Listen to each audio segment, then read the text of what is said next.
जय श्री माता जी। विश्व के सभी साधकों का आज सुबह के ध्यान सत्र में हार्दिक स्वागत है। कुंडलिनी चढ़ाकर बंधन लेते हैं।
तीन महामंत्र, तत्पश्चात श्री गणेश मंत्र।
अपने चित्त को सहस्त्रार पर स्थित करते हैं।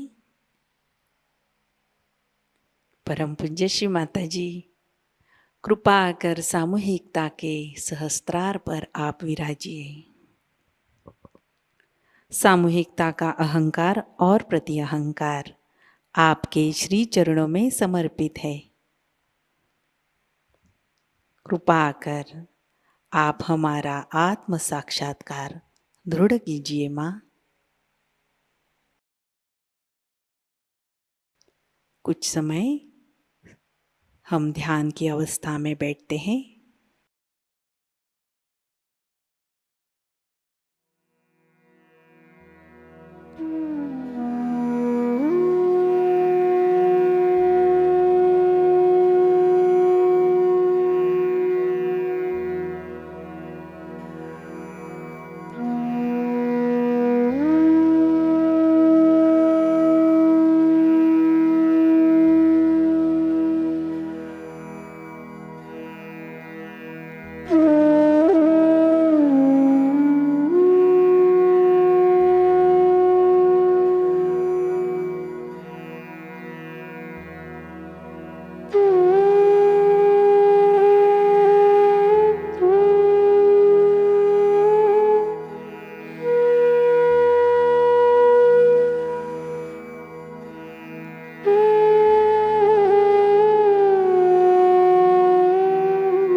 चित्त को सहस्त्रार में स्थित करते हुए हम अमृतवाणी ग्रहण करते हैं। सत्य को खोजने वाले आप सभी साधकों को हमारा प्रणाम।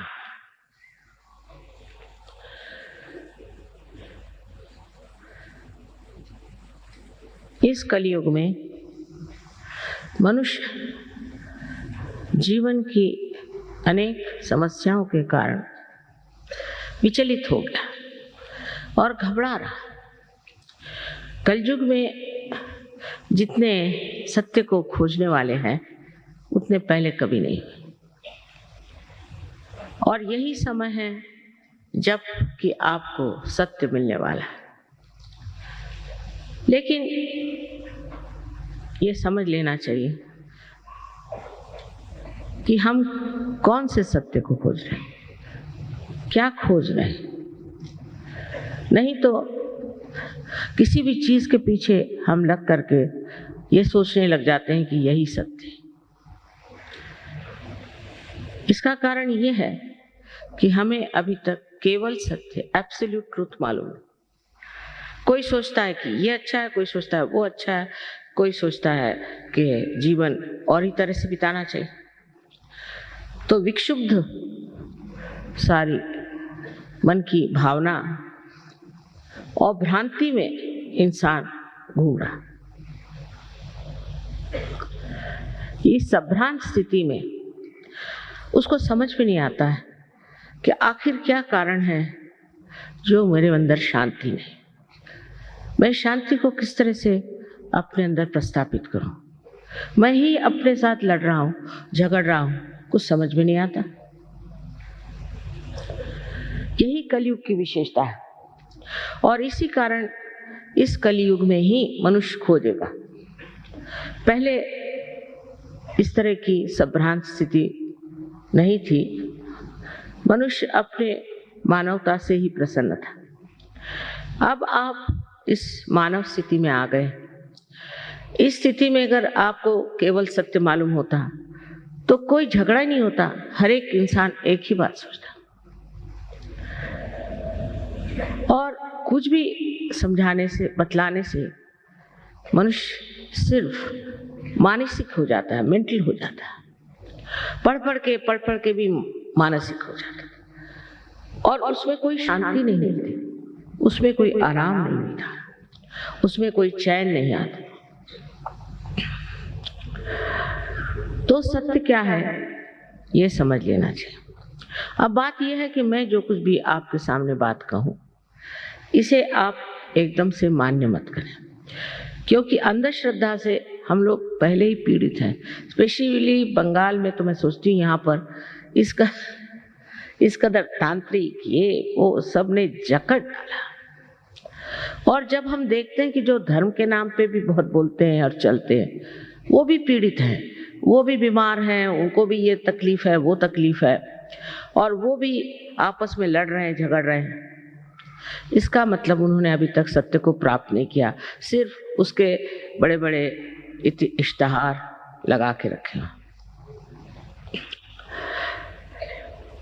तब मनुष्य घबरा के पूछता है कि सत्य है क्या? सत्य और प्रेम ये दोनों एक चीज है। आश्चर्य की बात है, इसका मिलाप लोग समझ नहीं पाते। समझ लीजिए आप किसी को नितांत प्रेम करते हैं तो आप उसके बारे में हर एक छोटी छोटी बातें जान लेते हैं, पर ये परमात्मा का प्रेम है, ये दैवी प्रेम है। इस प्रेम को सत्य मान लीजिए, ऐसा मैं नहीं कहूंगी, पर यह सिद्ध हो सकता है। उसके लिए आपको इस मानव चेतना से, ह्यूमन अवेयरनेस से ऊपर उठना होगा। तभी आप समझ पाएंगे कि सत्य और प्रेम एक ही चीज है। और ये दोनों ही चीज, दोनों ही बातें, दोनों ही गुण ऐसे मनुष्य में होते हैं जिसने आत्म साक्षात्कार को प्राप्त कर लिया। और जिसने अभी तक आत्म साक्षात्कार को प्राप्त नहीं किया और जो सिर्फ ऊपरी ऊपरी तरह से बातें करता है और काफी लेक्चर देगा या काफी कर्मकांड कराएगा, उससे आज तक किसी का फायदा हुआ नहीं और न होगा। इसके लिए जरूरी है कि हम समझ लें सत्य क्या है। हम ये शरीर, बुद्धि, मन, अहंकार आदि उपाधियां नहीं, हम शुद्ध आत्मा है, ये सत्य। क्योंकि हम कहते हैं ये हमारा शरीर, ये हमारा मन, ये हमारी बुद्धि, हमारी हमारी हमारी, मेरी मेरी मेरी, ये मैं है कौन, इसे जानना है। और ये मैं ही शुद्ध आत्मा है जो आपके हृदय में विराजता है। वही शुद्ध आत्मा, उसको प्राप्त करना, उसका प्रकाश अपने चित्त में लाना ही एक तरह से आत्मा का दर्शन है। और दूसरा सत्य ऐसे है, जैसे आप देखते हैं चारों तरफ ये फूल हैं, कितने सुंदर फूल, और ये फूल जिस पृथ्वी तत्व से निकले हैं। कितना चमत्कार है कि हर एक तरह का फूल अलग अलग तरीके से आता है और इसके लिए कुछ पैसा नहीं देना पड़ता। माँ का पृथ्वी तत्व जो प्रेममय है वो अपने आप इसको पनपाता है, सुगंधित करता है और रंग बिरंगों से भर देता। ये एक महान आश्चर्य की बात है कि हम इस बारे में सोचते ही नहीं कि जीवित कार्य कैसे होते। जैसे किसी डॉक्टर से पूछे कि हमारा हार्ट कौन चलाता है, हमारा हृदय कौन स्पंदित करता है, तो डॉक्टर ये कहेगा कि इसकी एक ऑटोनॉमस नर्वस सिस्टम है। तो ये ऑटो है कौन? स्वयं चालित संस्था है। तो ये स्वयं कौन है? वो स्वयं ही आपका आत्मा है। इसको प्राप्त कर लेना, उसका प्रकाश अपने अंदर लाना, ये आत्म साक्षात्कार हो। और इस चारों तरफ फैली हुई परमात्मा की प्रेम शक्ति जिसने ये सुंदर फूल उगाए जो हमारे हृदय को भी चलाते, उससे एकाकारिता करना ये योग है। यही योग है और इसका जन्म सिद्ध अधिकार आप सब मानव जाति को है। लेकिन इसको प्राप्त करने के लिए अगर कोई मूढ़ हो तो वो नहीं प्राप्त कर सकता, कोई बेवकूफ हो वो नहीं, कोई उद्दाम मगरूर हो वो नहीं प्राप्त कर सकता। उसके लिए नम्रता चाहिए और मांग चाहिए कि हमें ये चीज चाहिए। हृदय से, प्रेम से। अगर मनुष्य अपने को जरा सा भी देखे तो वो अब एक अधूरा है और उसके अंदर अनेक शक्तियां हैं जिसका प्रादुर्भाव, मैनिफेस्टेशन हो सकता है। लेकिन उसके लिए मनुष्य को यह समझना चाहिए कि आप नम्रता पूर्वक इसे अपने हृदय से मांगो, क्योंकि अगर प्रेम की शक्ति मांगनी है तो प्रेम पूर्वक ही मांगी जाती है। लड़ाई झगड़े से और परेशान करने से ये शक्ति कभी भी प्राप्त नहीं। इस शक्ति के बारे में आपको पहले बता ही चुके हैं वो कि त्रिकोणाकार अस्थि में ये शक्ति कुंडलिनी नाम की है। अब ये कोई नई बात मैं नहीं कह रही हूँ। हमारे शास्त्रों में छठी शताब्दी जबकि शंकराचार्य है उन्होंने इस पर बात की, लेकिन 13,000 वर्ष मार्कंडेय ने कुंडलिनी की बात की, पर सब संस्कृत भाषा। इसलिए 12वीं शताब्दी में ज्ञानेश्वर जी ने इसकी बात की है जब उन्होंने ज्ञानेश्वरी लिखी, जो कि गीता पर टीका थी। उसमें 6ठे अध्याय में उन्होंने लिख दिया कि कुंडलिनी शक्ति से आत्म साक्षात्कार घटित होता। तो उस वक्त के जो धर्म मार्तंड थे उन्होंने कहा नहीं, ये निषिद्ध है, 6ठा जो अध्याय है निषिद्ध है, किसी ने पढ़ा नहीं लिखा नहीं। इस तरह से जो हमारे अंदर निहित छिपी हुई जो शक्ति है जो कि हमें उस स्थिति में पहुंचा सकती है, वो पूर्णतः एक अंधकार में, एक जिसको कहना चाहिए कि अज्ञान में, इग्नोरेंस में छिप गई। फिर हमारे यहाँ एक से एक बुद्धिमान लोग निकले, इंटेलेक्चुअल्स, जिसके लिए कबीर ने कहा है पढ़ी पढ़ी पंडित मूर्ख भय। पहले मैं सोचती थी कि पढ़ पढ़ के पंडित मूर्ख कैसे हो जाएंगे, ऐसे कैसे हो सकता, लेकिन मुझे बहुत मिले ऐसे। उनसे बात करने से पहले वही बोले जाते थे और क्या बोलते थे भगवान जाने, ये किताब में लिखा, वो किताब में लिखा। मैंने कहा आपकी किताब में क्या लिखा है वो बताइए। तो हम अपने से अनभिज्ञ, अपने से अपरिचित, दूसरों ही की बातें अपने खोपड़ी में भर लेते हैं। ये तो इंटेलेक्चुअल साइड हो गई। और दूसरी हो गई भक्ति की साइड, तो उसमें भी एक तरह का नशा, एक तरह का नशा है, चेतना नहीं। दोनों चीज में एक तरह से वास्तविकता से दूर, असलियत से परे, रियलिटी से बिल्कुल दूर हम खड़े हुए। अब आपको एक उदाहरण देंगे। आपके यहाँ हरे रामा हरे कृष्णा का बड़ा जोर चल रहा, लेकिन शिकागो में मैं गई थी तो वहाँ शिकागो में उनके अब जो गुरु हैं वो आए, तो वो बिल्कुल पतली धोती पहन के और ऊपर एक बनियान पहन के आए, और इतनी ठंड थी कि मैं तो शॉल में भी ठिठुर रही थी और वो भी ठिठुर रहे थे। तो मुझे मिलने आए, मैंने कहा ये आप क्या पहन रहे हो, ये ऐसी पतली धोती क्यों पहने हो भाई, इतनी ठंड है, मैं तो माँ हूं ना, तो दुख लगा कि ये बेचारा धोती क्यों पहने। सो कहने लगे कि भाई बात ये है कि मेरे गुरु ने कहा कि आपको धोती पहने चाहिए, तभी आपका मोक्ष होगा। मैंने कहा अच्छा। हमारे भारतवर्ष में 80% लोग धोती पहनते, बंगाल में तो और भी ज्यादा। और इन सबका अगर मोक्ष होने वाला है तो तुमको स्थान कहाँ मिलेगा। फिर उसने बाल सब मुंडाए हुए थे बेचारे ने, और एक चोटी रखी हुई थी। सो मैंने कहा ये बाल क्यों मुंडा लिए। पहले गुरु ने कहा जब तक बाल नहीं मुंडाओगे तब तक तुम्हारा मोक्ष नहीं हो सकता। उस पर कबीर ने एक बड़ा सुंदर कहा है कि बाल मुंडाने से आप स्वर्ग में जा सकते हैं, तो जिस मेंढे के हर साल 2 बार बाल मुंडाए जाते वो आपसे पहले पहुंच जाएगा।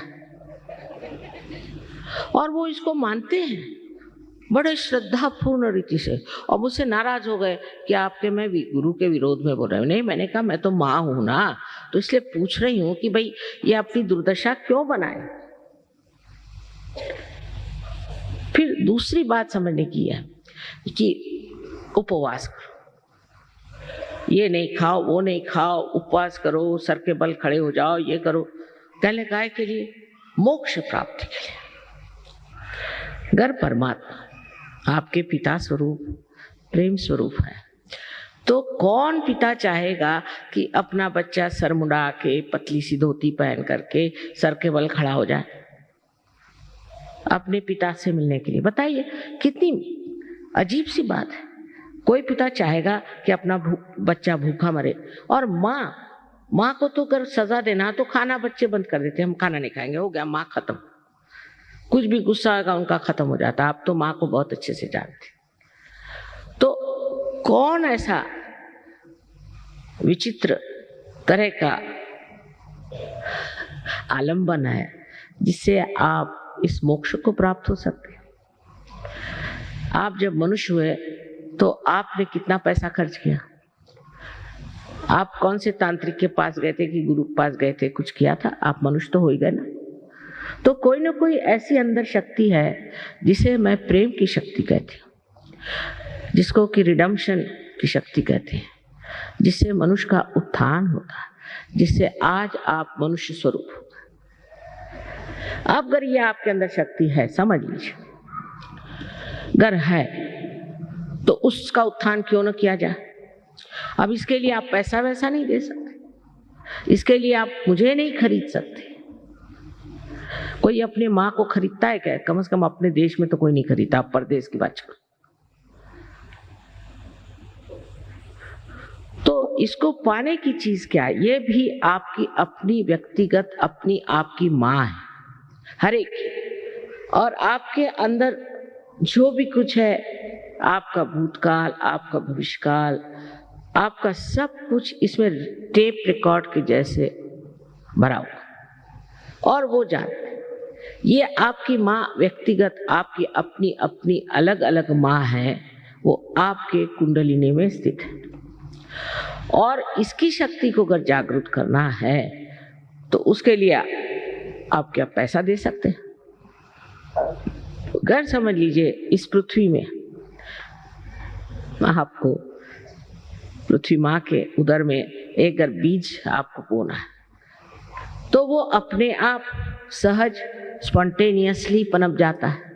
उसके लिए क्या हो, आप सर के बल खड़े हो नहीं तो कुछ भी करो, उससे फायदा होगा? समझ की बात। जो जीवित कार्य है वो सारा जीवित कार्य सहज होता है। सहज का माने दूसरा और ये कि सह माने आप और ज माने आपके साथ पैदा हुआ। ये योग का अधिकार है, इसे आपको प्राप्त कर लेना चाहिए।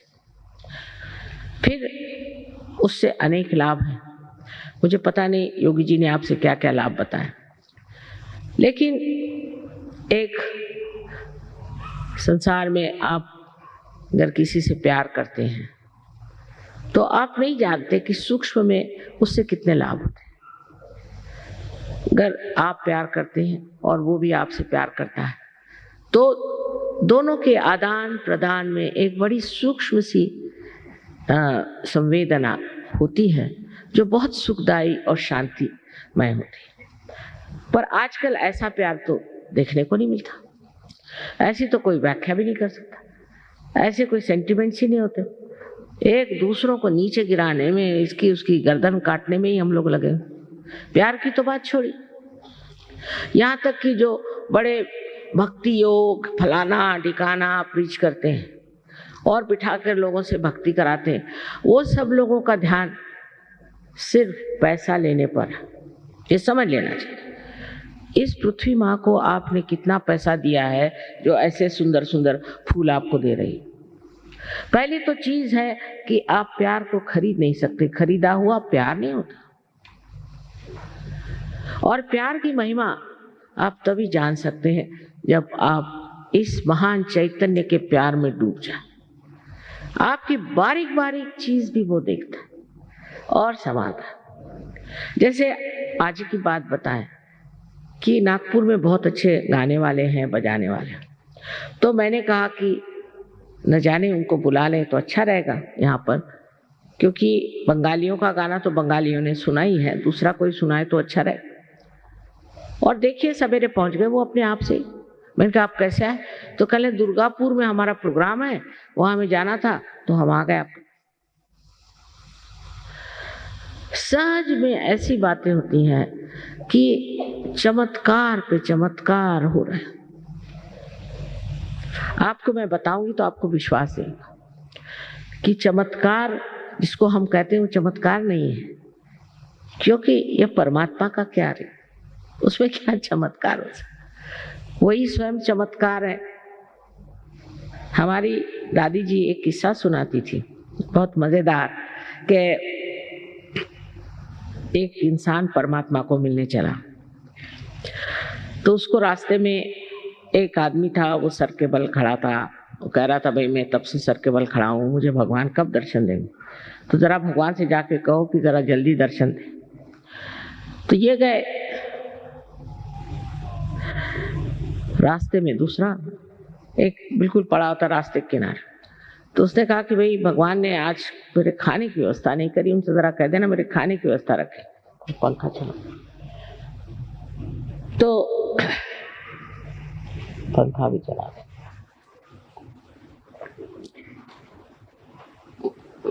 तो इन्होंने कहा कि अच्छा हम कह देंगे भगवान से। तो ये भगवान के पास जब गए तो उनका काम हुआ सो हुआ। उसके बाद भगवान ने पूछा कि भाई और कोई बात है? कल हाँ एक बात है, वहाँ एक आदमी है बेचारा सर के बल खड़ा है, आपका इंतजार कर रहा है, आप ऐसा क्यों नहीं करते कि थोड़े उस पर मेहरबानी कर दें? कल उससे कहना और थोड़े दिन करते रहो तो अच्छा रहेगा, हो जाएगा। उसके बाद दूसरे आदमी के बारे में कहा कि साहब उसको तो खाना नहीं मिला, ऐसे रास्ते पड़ा, कह रहा था भगवान से कह देना। अरे उनका खाने में ये कैसे हो सकता, एकदम उसका इंतजाम करो। तो ये अचंभे में पड़ गया कि वो तो सर के बल पर खड़ा है तब से, इसकी कोई परवाह नहीं, और ये ऐसी रास्ते पर ऑर्डर दे रहा है और इसकी इतनी परवाह करे। अब ये प्रेम की बात। तो उनसे परमात्मा ने कहा अच्छा तुम ऐसा करो, तुम नीचे जा रहे हो ना, तो दोनों से एक ही बात कर। क्या बात? कि मैं भगवान के यहाँ गया तो एक सुई के टोक में से उन्होंने सुई के छेद में से एक उसमें से ऊँट निकाल दिया, बस इतनी बात करना था। तो ये आए नीचे, तो पहले इनको वो मिला जो कि सर के बल खड़ा था, फिर जरा उनका भाई तुम ठीक आ जाओ, कहा कि अच्छा हम आएंगे कभी। भगवान ने कहा तो और क्या देखा तुमने? भगवान, अरे मैंने बड़ा आश्चर्य देखा कि उन्होंने सुई के छेद में से एक ऊँट निकाल दिया।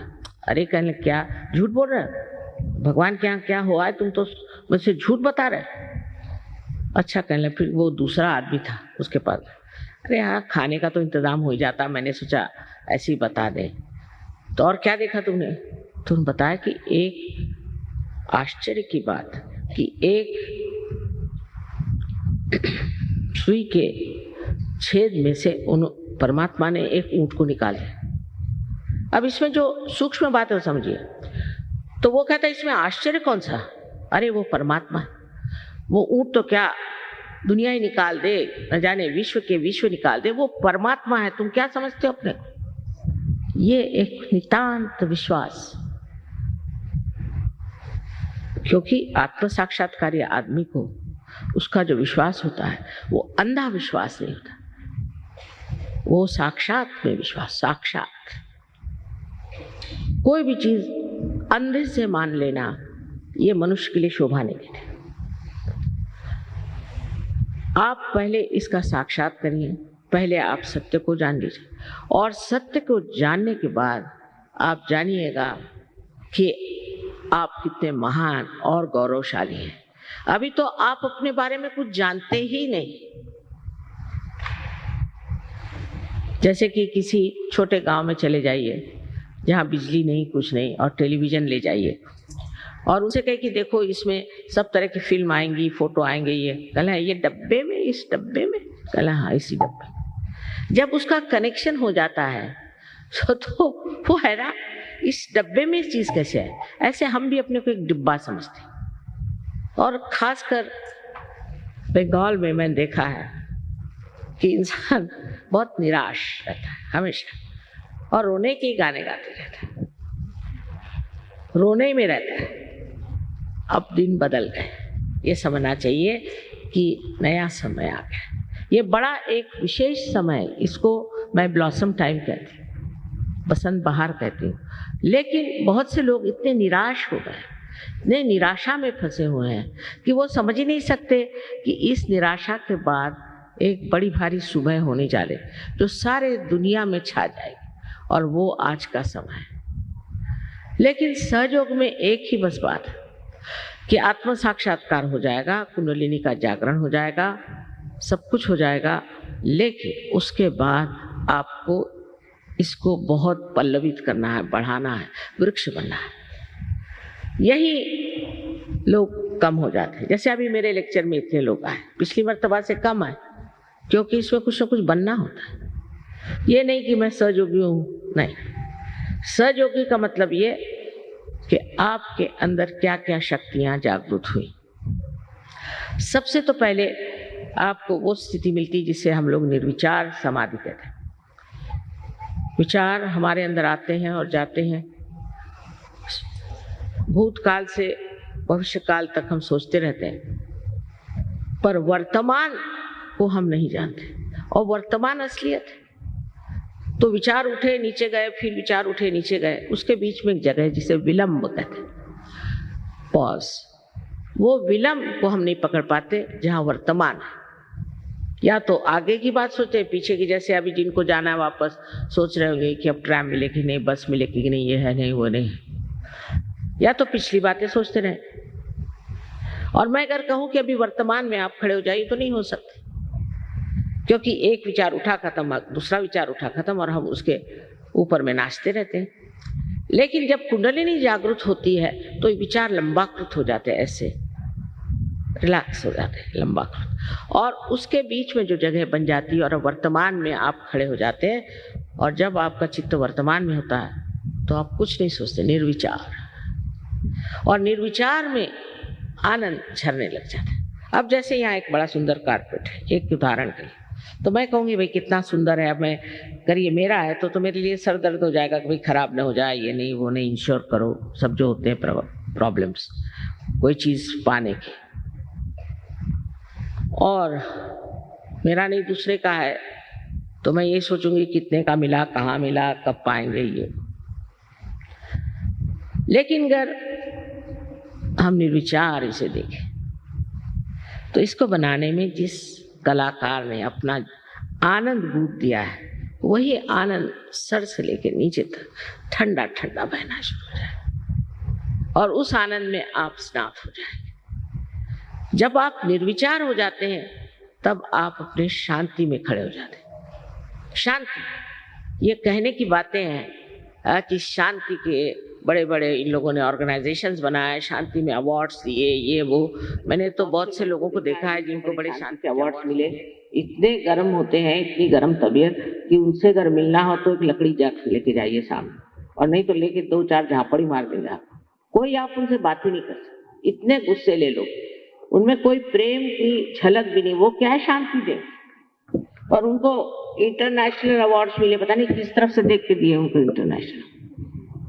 इस प्रकार हम लोग बिल्कुल भुलावे में रहते हैं क्योंकि हमारे अंदर की जब शांति प्रस्थापित होती है तब हम समझते हैं कि शांत चित्त क्या होता है। जैसे कि आप पानी में खड़े हैं तो आप परेशान हैं उसकी लहरों से, क्योंकि लहरें आकर के आपको डरा रही कि कहीं डूब न जाए। पर अगर आप किसी नाव में चले जाए तो आप लहरें देख रहे हैं, मजा आ रहा है, आपको घबराहट नहीं। पर अगर आप तैरना जानते हैं तो आप कूदते हैं नीचे में और जो डूब रहे हैं उनको बचा सकते हैं। इसी प्रकार सहयोग में आपकी प्रगति होती है। पहले आप निर्विचार समाधि में उतरते हैं, फिर आप निर्विकल्प समाधि में। कभी कभी ये किसी को दोनों एक साथ मिल जाते हैं। ये बड़ी आश्चर्य की बात है, दोनों चीज एक साथ घटित होती है और इसमें इंसान जो है उस शांति को भी प्राप्त करता है और उन शक्तियों को भी प्राप्त करता है जो उसके अंदर निहित है। पर उसका कोई वो ये नहीं कि उसके लिए बाल मुंडा ले या उसके लिए भगवा वस्त्र पहने, कुछ नहीं।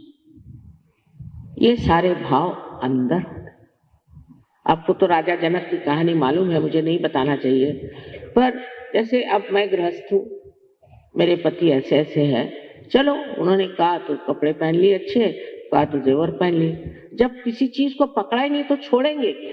अगर आपने पकड़ के रखा है तो आप छोड़ सकते हो, पर अगर पकड़ा ही नहीं तो छोड़ो क्या? इस तरह की स्थिति जो है संन्यास अंदर से होती है, बाह्य से दिखाने की स्थिति नहीं होती। बाहर से तो कपड़े सन्यासी के पहले अंदर धंधे चोरों के, इसका फायदा क्या?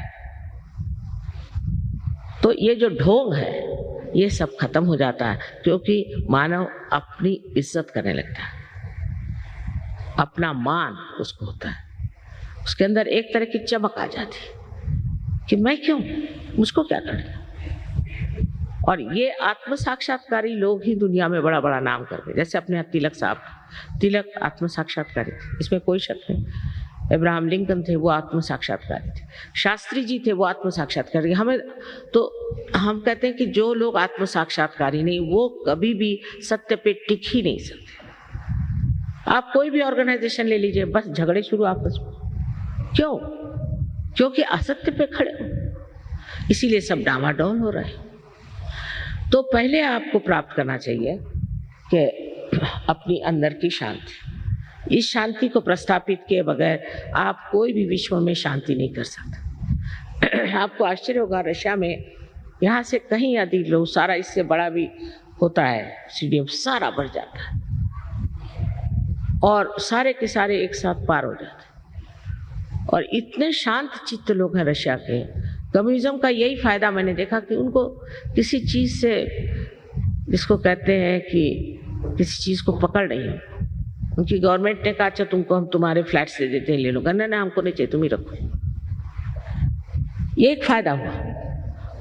उसमें 35 या 40% लोग बहुत ही बेकार है, उनको तो मालबोरो सिगरेट दे दो तो भी चाहिए, वो खुद दे दो तो चाहिए। पर बाकी के जो है इतने कमाल के लोग हैं।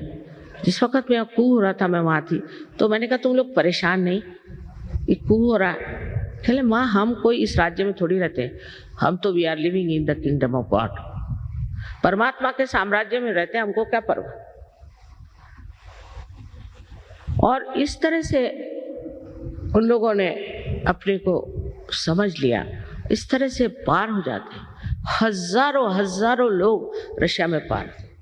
एक गांव है तलियाती, वहाँ 21,000 सहयोगी है। सहयोगी है, इसमें फर्क है पार हो जाना और सहयोगी होना। और एक मजाक ऐसा है कि उन्होंने एक अमेरिकन सहयोगी से पूछा कि भाई अमेरिका में कितने सहयोगी हैं, तो उन्होंने कहा कि 57। तो कहा है तुम्हारे यहाँ 57,000 है, हमारे तो तलियाती में 21,000 ही है। तो ये फर्क अमेरिकन और एक रशियन का है। ये समझने की बात है कि जो रशिया में हालत हो गई वो यहाँ भी होगी, इसमें कोई शंका नहीं। पर उसमें ये देखना है कि आप लोग सहज में हैं या नहीं, क्योंकि सहज ये मध्य मार्ग है, बुद्ध का बताया हुआ मध्य मार्ग। मध्य में आना चाहिए, एक एक्सट्रीम में राइट, एक एक्सट्रीम में लेफ्ट है, इसके मध्य में जो है वो सहयोग है। और आप मध्य मार्गी होते हैं। आप बुद्धिस्ट नहीं होते, वो भी एक नमूने हैं, बुद्धिस्ट को छोड़िए। पर मैं कहती हूँ कि आप मध्य मार्गी हो जाते, असलियत में मध्य मार्गी हो जाते। एक संतुलन आपके अंदर आ जाता। उसके बाद आपके अंदर, अब ये बंगाल तो कला के मशहूर है, बहुत कला है, लेकिन उस कला का प्रादुर्भाव नहीं, उस कला के संसार में कहना चाहिए कि लोगों को पहचान नहीं। और वो कला जो आपके अंदर आज ऐसी ही बंगाल में घुट रही है, वो सारे विश्व में फैल जाए, क्योंकि आपके अंदर एक ऐसी व्यक्ति जागृत हो जाएगी जो एक विशेष रूप की कला को बढ़ावा देने के लिए, उसके प्रादुर्भाव के लिए एक विशेष रूप से कार्यान्वित होगी। अब हमारे यहाँ बहुत से कलाकार सहयोग में आकर के कहाँ से काम हो रहे हैं। आपने देबू चौधरी का नाम सुना होगा, उनके हाथ में क्रैम्प्स होते थे, पहले बजा नहीं पाते थे, सहयोग में आते, आज कहाँ से काम हो रहे। अमजद अली, उनसे पूछा, सिफात हुसैन का, इतने लोग हैं जो कि सहयोग में आने के बाद ही पनप गए। सुष्मिता सेन भी सहयोगिनी है। इसका जो अंदर से ये माँ की लालच बच्चों को देने की कि जैसे अगर आपको कोई बात कहनी है तो चॉकलेट में घुसा के दे दो तो दिमाग में आते। तो पहले तो कला, पर दूसरी बात जो बंगाल की खास है वो है प्रेम। मेरे ख्याल से दुनिया में सबसे श्रेष्ठ लेखक बंगाल में हुए शरद चंद्र, उनसे बढ़ के कोई लेखक नहीं, जिन्होंने कि इतना प्यार को समझा, इतना बारीक बारीक संवेदना उन्होंने लिखी। उस प्यार की शक्ति जो अपने अंदर थोड़ी सी भी पनप रही है, उसका जो विश्व रूप है उसे आप प्राप्त करते हैं। हमारे यहाँ जैसे कि कविता है, रविंद्र बाबू ने ये विजन देखा था कि भारत के शोर पे, भारत के किनारे ऐसी ऐसी लोग आएंगे। ये सब हो रहा है। गणपतिपुरे करके एक जगह है, वहां पर ये सब हो रहा है, जो उन्होंने कहा था वो साकार हो। लेकिन इन लोगों को ये 70 देशों से आते, मैंने कभी लड़ते नहीं देखा, झगड़ते नहीं देखा, कोई गंदी बात बोलते नहीं देखा, और निरीक्षक। मैंने कहा भाई यहाँ बड़ा तुम लोगों को, अब ये लोग सब रईस करके भी हैं, काफी आराम से रहते हैं, कि बे आराम ही है तुमको। तो कहले नहीं माँ, हमें तो आत्मा का आराम चाहिए, वो हम यहाँ प्राप्त करें। हम तो आत्मा के आराम के लिए, शरीर का आराम क्या कर, कैसे भी सो लेंगे, कैसे भी रह लेंगे, एकदम मस्त अवधूत बने हुए।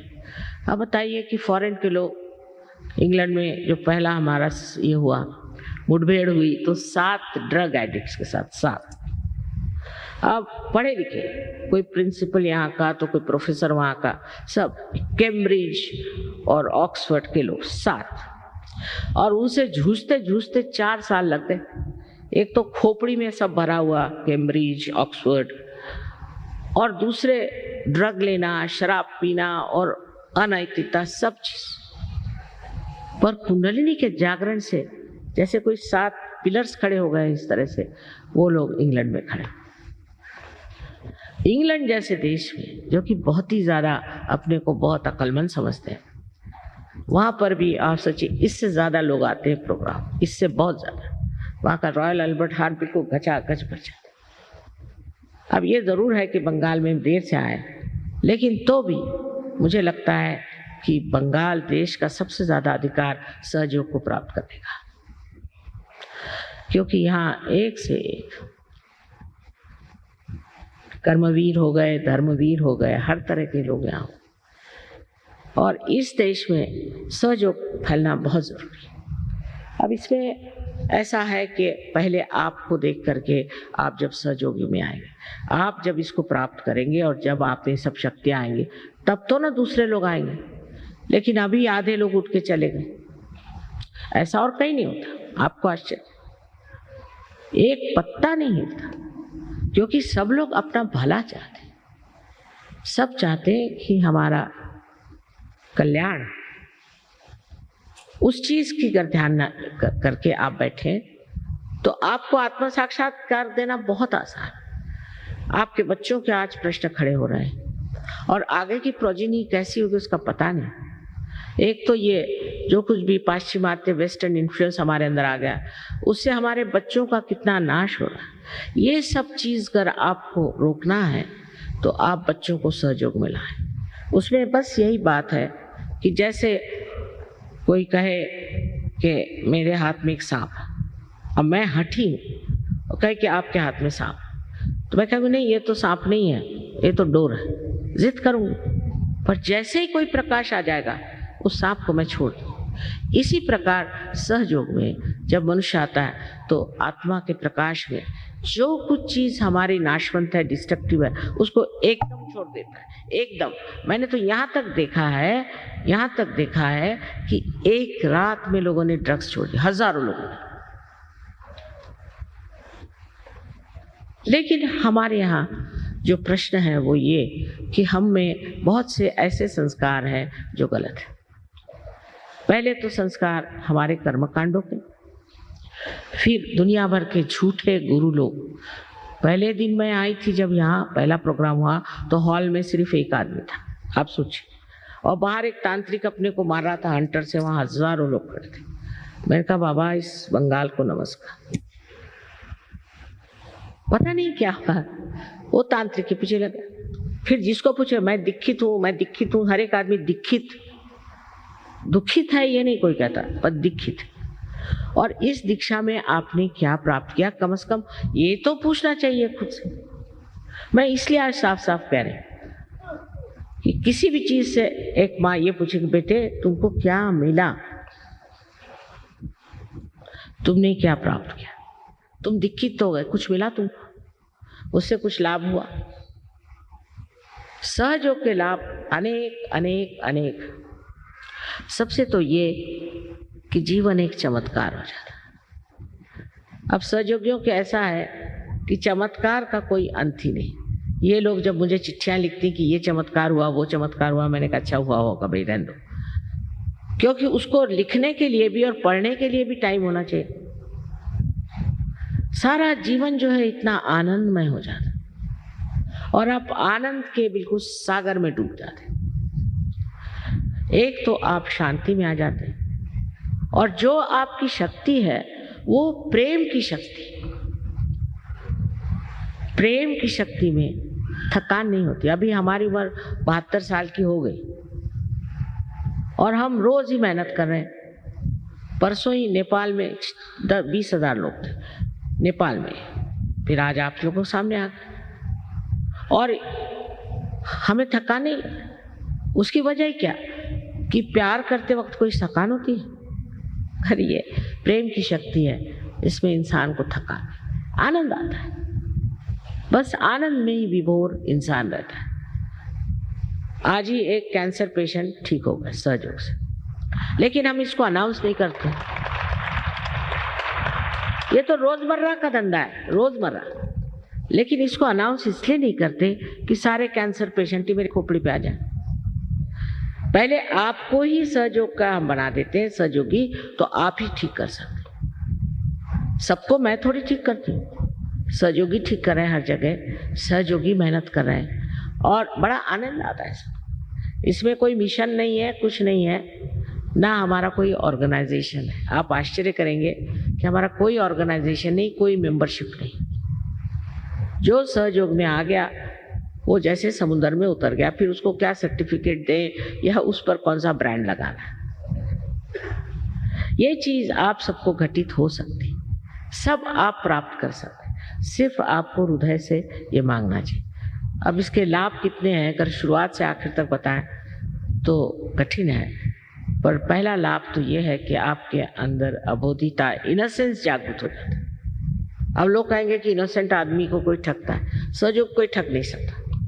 उसके ऊपर परम चैतन्य की छत्र छाया, कोई नहीं ठग सकता। अगर कोशिश करे तो वही ठग जाएगा।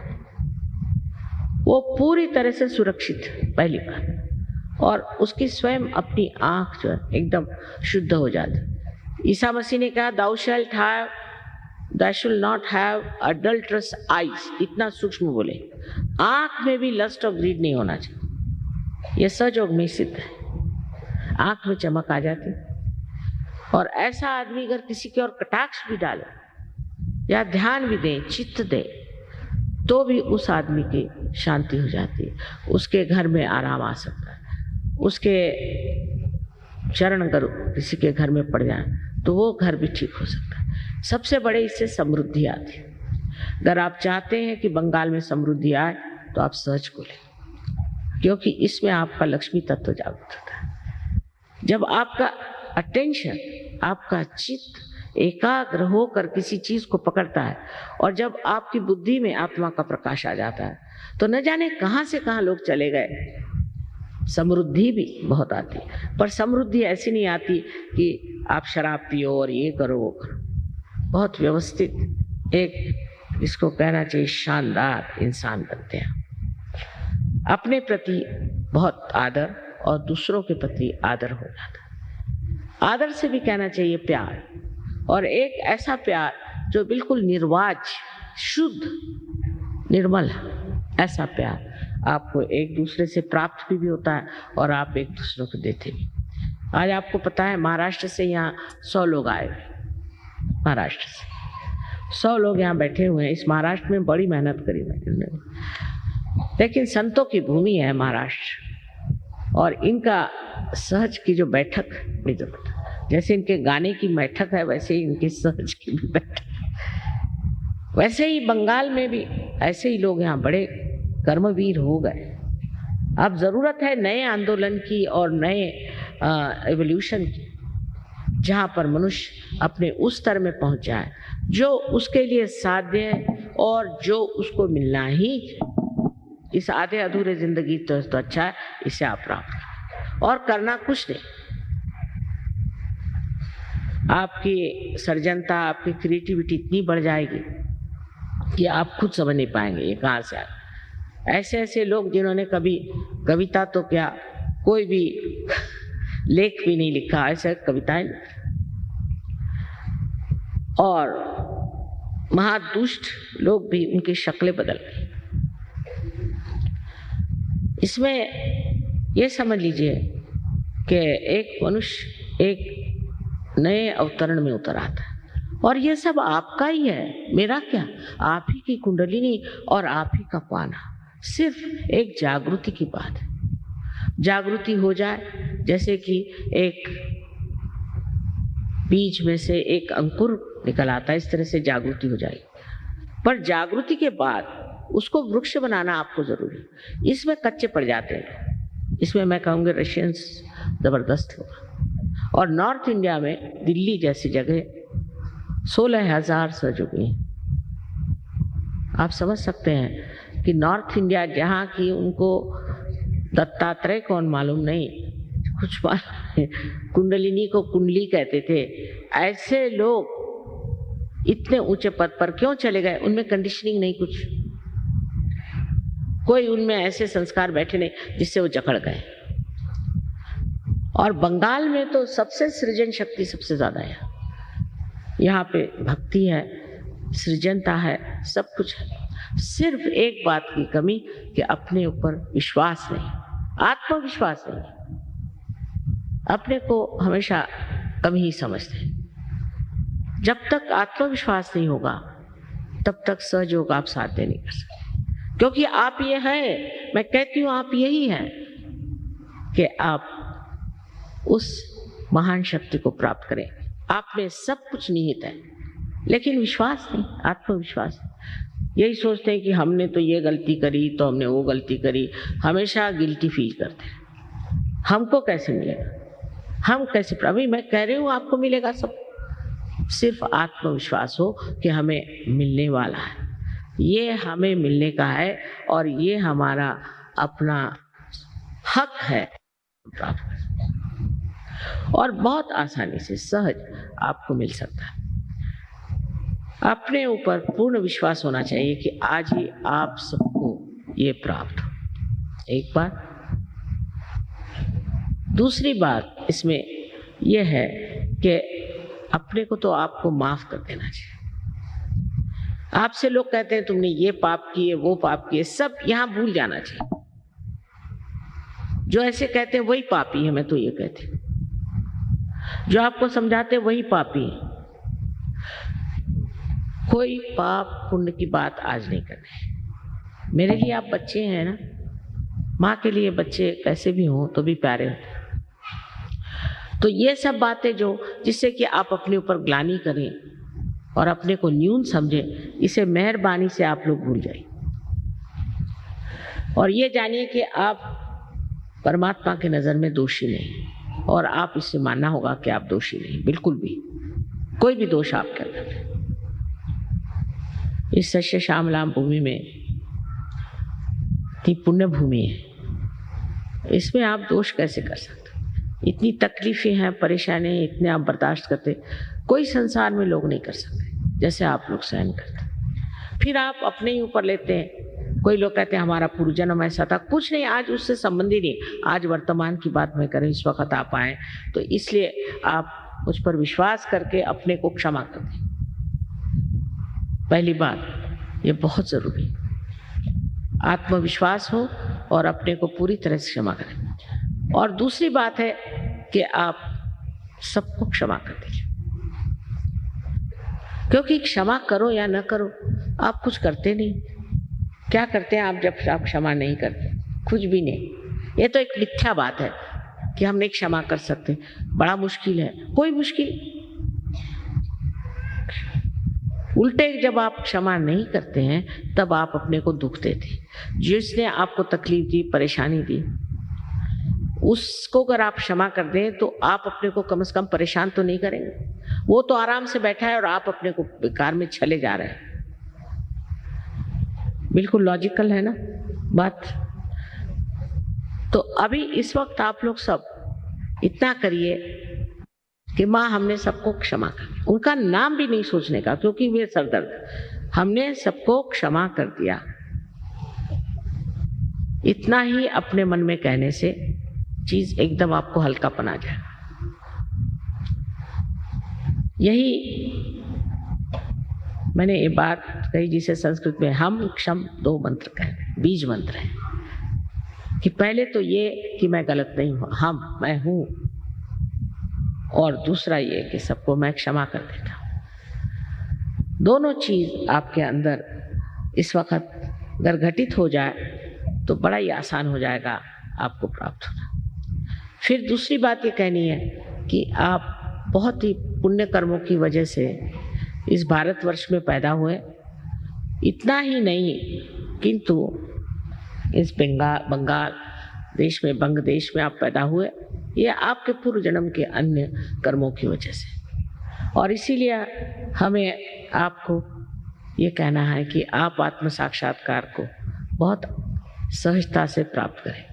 पर सहजता से प्राप्त करने का ये मतलब नहीं कि आप इसकी इज्जत न करें और इसको बढ़ावा न दें। इसमें आपको पनपना होगा, इसको बढ़ावा देना।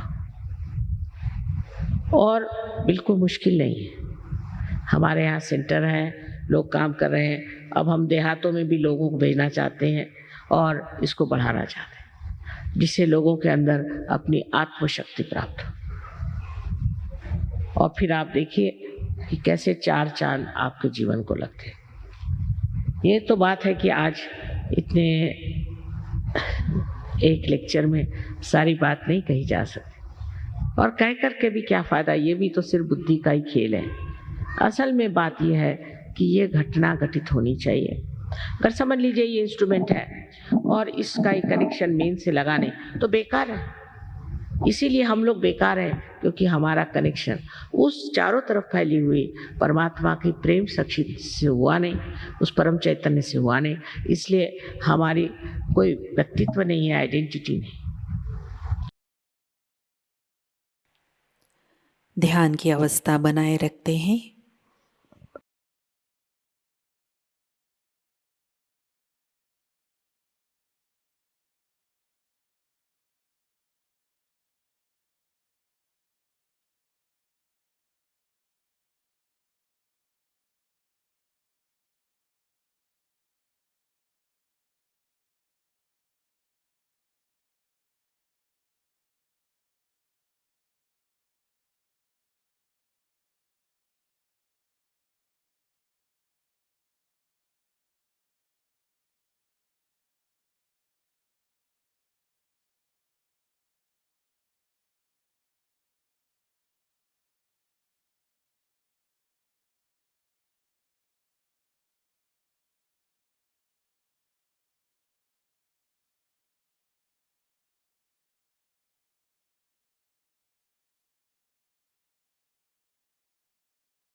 जय श्री माता जी। श्री माता जी के श्री चरणों में हम प्रार्थना अर्पित करते हैं। परम पूज्य श्री माता जी, आज का ध्यान आपके श्री चरणों में समर्पित है। आज की अमृतवाणी में आपने जो ज्ञान हमें प्रदान किया, सामूहिकता आपकी ऋणी है। परम पूज्य श्री माता जी, कृपा कर हमें ध्यान की गहनता, गहराई प्रदान कीजिए, जिससे हम सहज धर्म की गरिमा में रहे, ऊंचाई में रहे। श्री माता जी, हमें गतिशील, कृतिशील, सतर्क और स्वयं अनुशासित सहयोगी बनाइए, जिससे हम सहयोग फैलाने के प्रति हमारा उत्तरदायित्व निभा सके। कृपा कर हमें आध्यात्मिक प्रगति की ओर अग्रसर कीजिए। श्री माता जी, हमें भौतिकता के भ्रम से, कुसंस्कारों से दूर रखिए। हमारे अंदर निर्लिप्त साक्षी भाव प्रस्थापित कीजिए। श्री माता जी, इस ध्यान सत्र में अगर हमसे कोई गलती हुई हो, कृपा कर हमें क्षमा कर दीजिए। हमारी प्रार्थनाओं का स्वीकार कीजिए और हमें आशीर्वादित कीजिए। आपके श्री चरणों पर कोटि कोटि प्रणाम, अनंत कोटि प्रणाम। जय श्री माता जी। कुंडलिनी चढ़ाकर बंधन लेते हैं।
आज सभी का दिन मंगलमयी हो।